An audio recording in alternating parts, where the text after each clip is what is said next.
Bonjour et bienvenue à tous dans cette nouvelle saison de 15 minutes de grâce et de vérité. Avec le pasteur Mickey Hardy, c'est toujours une joie de vous retrouver. Comme d'habitude, un vieux chant. Et pour commencer ce matin, il est exalté, le roi est exalté très haut. Il est exalté, le roi est exalté très haut. Je le louerai. Il est exalté pour toujours exalté et je louerai son nom. Il est Seigneur, sa vérité régnera. Tout l'univers en son nom se réjouira. Il est exalté, le roi est exalté très haut. Alléluia, il est exalté, le roi est exalté très haut. Il est exalté, le roi est exalté très haut. Alléluia, n'est-ce pas que Jésus est exalté très haut. Donc nous allons maintenant passer au prochain item du programme, qui est bien sûr la prédication, le partage du message avec le pasteur Mickey Hardy, qui va continuer toujours sur cette fameuse série des déclarations des apôtres. Et aujourd'hui, il va s'agir de 1 Pierre 1, versets 18 et 19, où le Seigneur nous dit que nous avons été rachetés par le précieux sang de Jésus. Donc nous savons tous, mes frères et sœurs, comment ce verset nous parle, que nous n'avons pas été rachetés par l'or, ni l'argent, ni la vaine manière de vivre que nous avons hérité de nos pères, mais vraiment par le sang précieux de Jésus.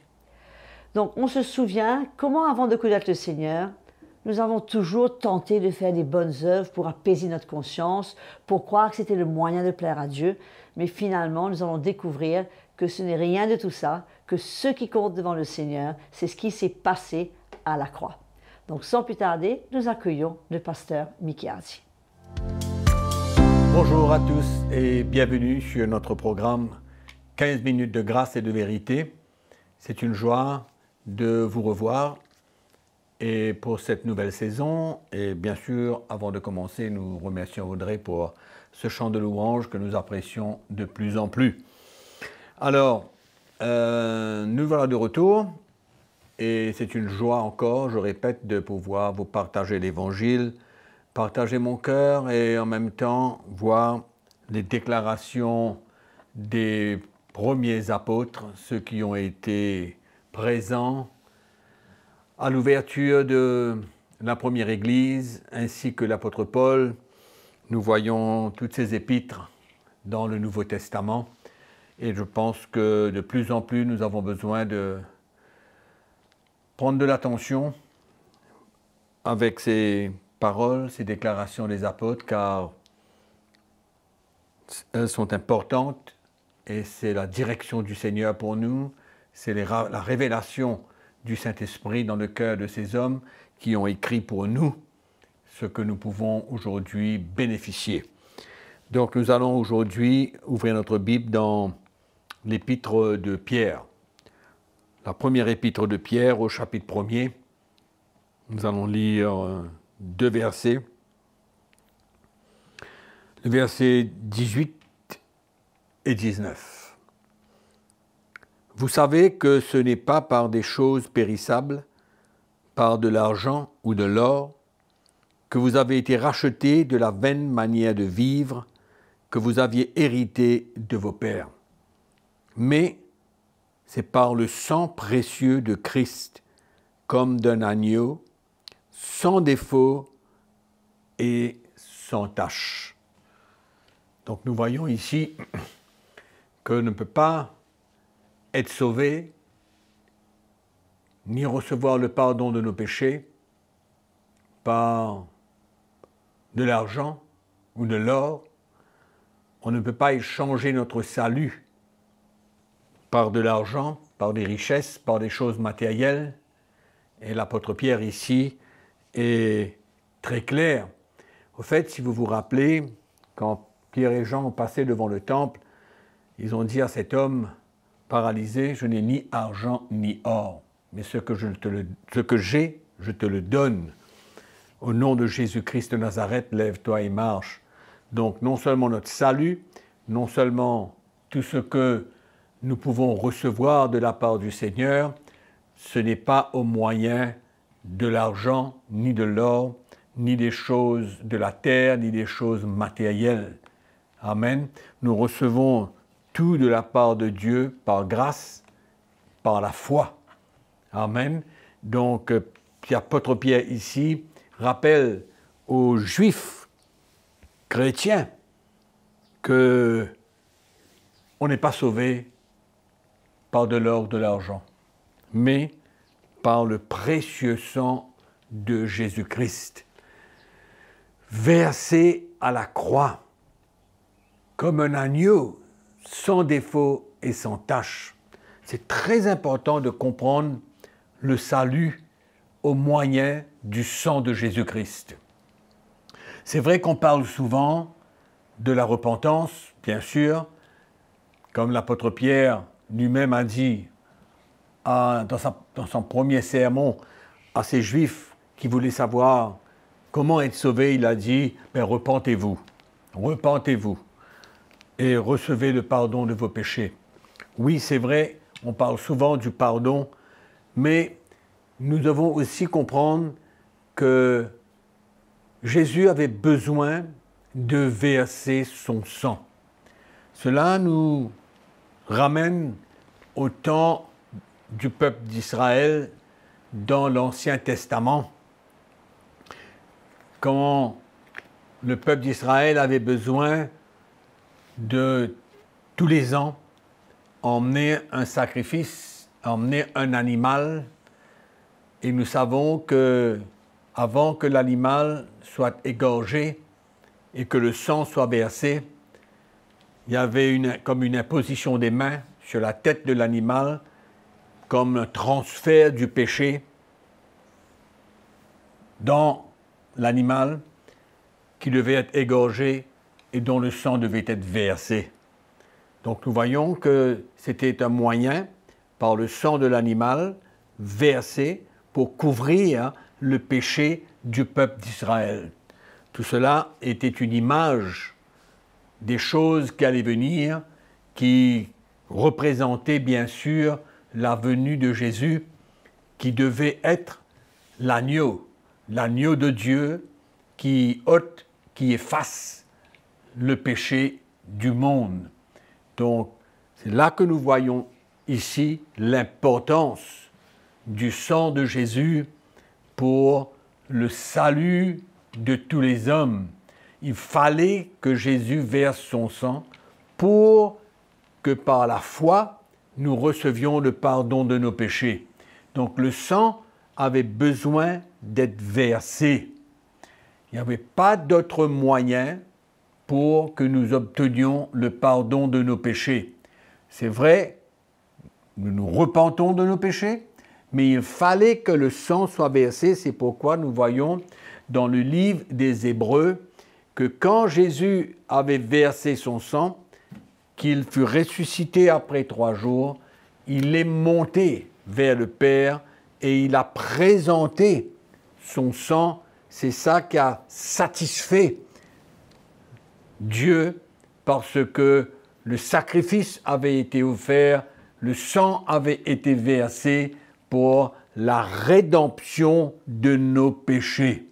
Amen. Donc, Pierre, ici, est bien clair, très précis, et il vient dire que ce n'est pas par l'argent, ce n'est pas par les sacrifices, ce n'est pas par des bonnes œuvres, ce n'est pas en faisant du bien.